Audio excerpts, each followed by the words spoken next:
মক্কার যে নেতৃস্থানীয় কাফেরদের যে লিডাররা ছিল তারাও বলেছিল সেখানে গিয়ে যুদ্ধ করার কোনো প্রয়োজন নাই, কিন্তু আবু জাহল ছিল ভাগ করা, সে বলতেছে যে কোনো মূল্যে আমি যুদ্ধ করবই।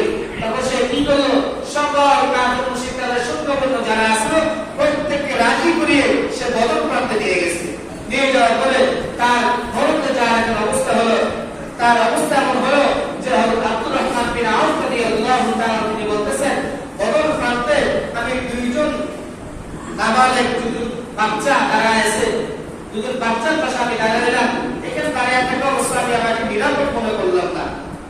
একজন বাচ্চা আয়েশা বলতেছে চাচা যে আবু জাহালকে,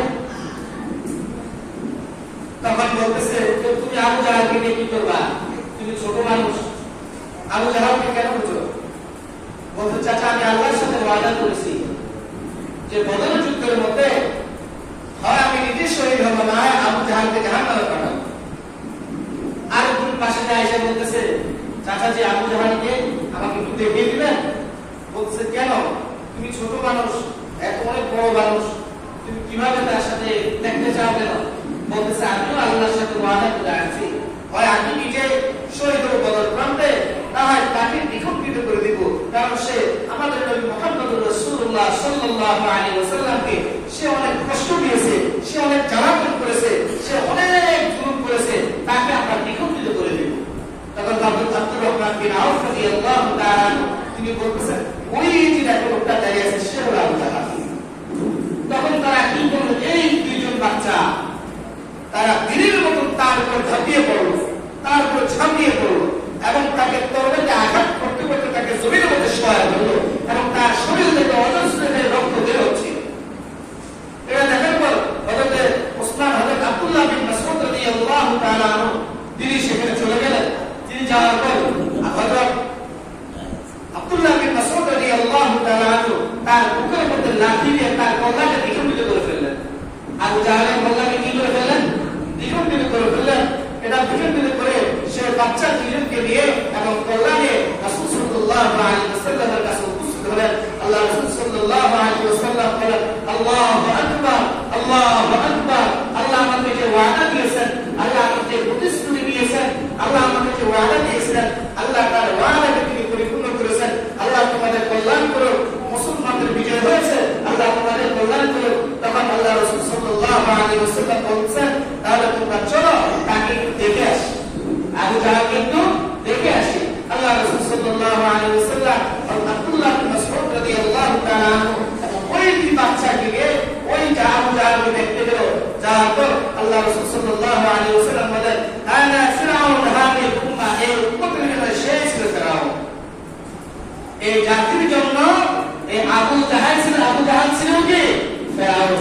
আল্লাহ রাসূল সাল্লাল্লাহু আলাইহি ওয়াসাল্লাম এইভাবে আল্লাহ পাক রব্বুল আলামিনের কাছে দোয়া করে এবং আল্লাহ রাসূল সাল্লাল্লাহু আলাইহি ওয়াসাল্লাম এবার বিজয় ছিনিয়ে নিয়ে আসলেন। মক্কায় হাহাকার এবং মদিনায় বিজয় আনলেন। মক্কার কাফের মুশরিক বেঈমানরা তারা বিশাল গাম্ভীর্যতা নিয়ে, বিশাল বড় অহংকার নিয়ে যে আমাদের 1000 সৈন্যবাহিনী রয়েছে, 40 জন তীরন্দাজ ব্যক্তি রয়েছে এবং রণশস্ত্র রয়েছে, ঘোড়া রয়েছে, তরবারি রয়েছে, আমাদের সব কিছু আছে, তাদের তো তারা মাত্র 313 জন। আমরা ঝাঁপিয়ে পড়ে তাদেরকে খুঁজে পাওয়া যাবে না। গাম্ভীর্যতা নিয়ে তারা যুদ্ধ করতে আসছিল, কিন্তু মুসলমানদের ইমানের শক্তির কাছে, মুসলমানদের ইমানি বলের কাছে তারা পরাজিত হয়ে গেল। তারা মাথা উঁচু করতে পারল না, তারা কোনো কিছু করতে পারল না। তারা তবে এই যুদ্ধে হেরে তারা মদিনা থেকে মক্কা শহরের মধ্যে তারা গেল, তাদের মাথা নিচু হয়ে গেল, তাদের মাথা উঁচু হলো না। লজ্জা শরমে তাদের চেহারা মানুষের দেখাইতে পারতেছিল না। এমনকি এমন এক পর্যায়ে তাদের হয়েছে, তাদের বড় বড় লিডার যারা আছে তারাও তাদের মারা গেছে, তারাও নিহত হয়ে গেছে, তারা পুরো একত্রিত হয়ে গেল। তখন কি হলো, আবু লাহাব রাসূল সাল্লাল্লাহু আলাইহি ওয়াসাল্লামের চাচা যে ইসলামের দুশমন ছিল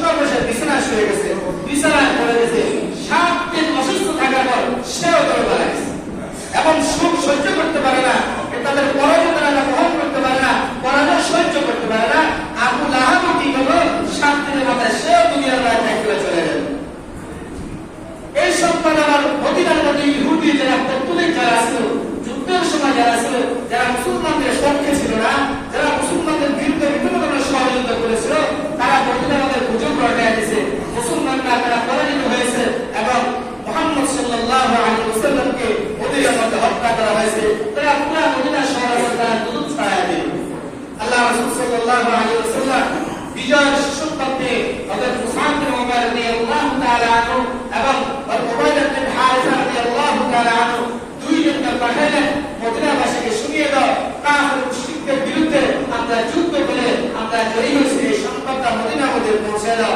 যখন তারা দুইজন মদিনার মধ্যে গেলেন, মদিনার মধ্যে গিয়ে তারা বলতেছেন আমরা বিজয় লাভ করেছি, আমরা যুদ্ধে বিজয় লাভ করেছি। এটা যখন শোনার পর তখন ওই যারা ষড়যন্ত্র করেছিল তারাও তাদের মাথা নিচু হয়ে গেল, তাদের ষড়যন্ত্র আর কোনো কাজে আসলো না।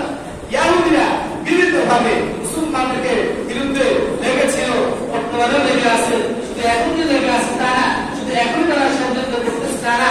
কারণ নবী আলাইহিস সালামের জামান থেকে শুরু করে ইসলাম এবং মুসলমানদের জন্য তারা কোনদিন বন্ধু ছিল না, ইসলাম এবং মুসলমানদের তারা কোনদিন বন্ধু ছিল না। তারা উপর ভালো ছিল, ভিতরগতভাবে মুসলমানদের তারা অনেক ক্ষতি করেছে, মুসলমানদের তারা অনেক ক্ষতি করেছে, অনেক মুসলমানকে তারা মেরেছে, শহীদ করেছে, তাদের ষড়যন্ত্র আর কোথাও বিদ্যমান। আল্লাহ পাক রব্বুল আলামিন আমাদেরকে ইসলামের ছায়ায়, ইসলামের পথে চলা এবং ইসলামের পথে